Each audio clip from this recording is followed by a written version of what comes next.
આકાશમાંથી અનેક પક્ષીઓ અચાનક ટપોટપ નીચે પડ્યા. ગ્રામજનોના પાકને નુકસાનીનો દાવો.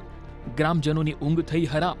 આ ઘટના ખંભાતના વત્રા વટાદરા સીમની છે, જ્યાં ઝેરી ગેસથી હાહાકાર મચી જવા પામ્યો. 500 વીઘાથી વધુ ડાંગરના પાકને નુકસાનીનો દાવો ગામજનો દ્વારા કરવામાં આવ્યો. સાથે જ ચોંકાવનારી ઘટના એ પણ બની કે મોટી સંખ્યામાં પક્ષીઓ ઝેરી ગેસના કારણે નીચે પટકાયા હતા અને મૃત્યુ પામ્યા હતા. સ્થાનિકોને ઝેરી ગેસથી શ્વાસ લેવામાં તકલીફ હોવાની પણ રાવ ઉઠવા પામી છે. તો કેટલાક ગામજનોમાં ઉલટી ઉબકાની પણ ફરિયાદો થતા વહીવટી તંત્ર દ્વારા કેમિકલ કંપની સામે આકરા એક્શન લેવાય તેવી લોક માંગ ઉઠી છે. એ જ છે કે રોહન ડાઇચ કેમિકલ કંપની જે ધુવારણ ખંભાત રોડ ઉપર આવેલી છે અને તે અવારનવાર ઝેરી ગેસ છોડવાથી અમારી ખેતીને નુકસાન થાય છે. તરત જ આ ન્યૂઝ મળતા અમારી ટીમ ત્યાં આગળ ખંભાત ખાતે પહોંચી ગઈ છે અને હાલ ઇન્સ્પેક્શન ચાલુ છે. બરાબર, એ તો ત્યાં જેટલી બી કંપનીઝ છે એ બધાનું ઇન્સ્પેક્શન કરી ત્યાંનું એર પોલ્યુશન મોનિટરિંગ અમે મોનિટરિંગ કરશું. અને ઘટનાની પ્રાથમિક માહિતી શું છે? ઘટનાની પ્રાથમિક માહિતી એવી છે કે આ ત્યાં આગળ કલમસરમાં જે ઇન્ડસ્ટ્રીઝ આવી છે એના કારણે આસપાસના પાકને નુકસાન થયું છે અને પક્ષીઓ મર્યા છે. અત્યારે આપણી ટીમ પહોંચી છે, આગળ કયા પ્રકારની કાર્યવાહી હાથ ધરવામાં આવશે?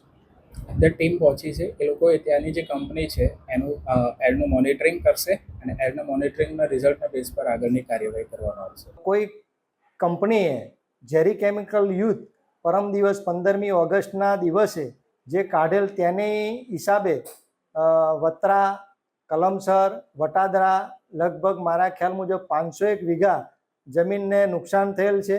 તેમજ પશુ પંખીઓને પણ જાનલેવા નુકસાન થયેલ છે. તેમજ આજુબાજુના જે વિસ્તારમાં રહેણાંક છે તે વિસ્તારોને ઝાડા થઈ જવા તેમજ ઉલટીના કેસ થવા તેમજ ગૂંગળામણ જેવી સમસ્યાઓ થયેલ છે. આકાશમાંથી અનેક પક્ષીઓ અચાનક ટપોટપ નીચે પડ્યા. ગ્રામજનોના પાકને નુકસાનીનો દાવો. ગ્રામજનોની ઊંઘ થઈ હરામ. આ ઘટના ખંભાતના વત્રા વટાદરા સીમની છે, જ્યાં ઝેરી ગેસથી હાહાકાર મચી જવા પામ્યો.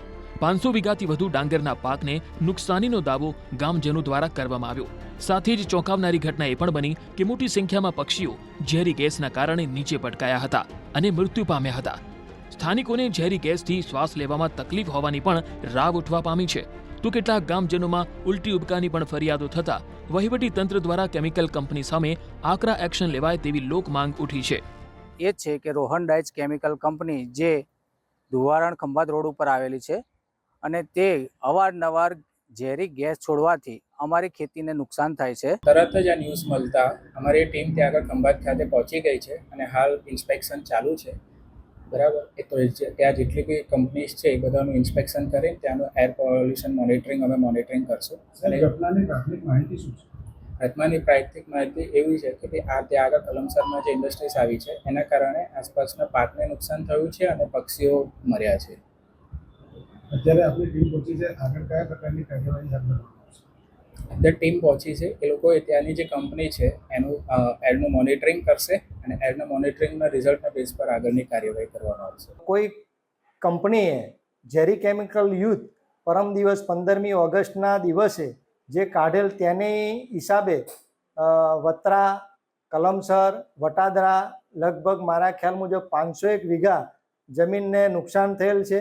તેમજ પશુ પંખીઓને પણ જાનલેવા નુકસાન થયેલ છે. તેમજ આજુબાજુના જે વિસ્તારમાં રહેણાંક છે તે વિસ્તારોને ઝાડા થઈ જવા તેમજ ઉલટીના કેસ થવા તેમજ ગૂંગળામણ જેવી સમસ્યાઓ થયેલ છે.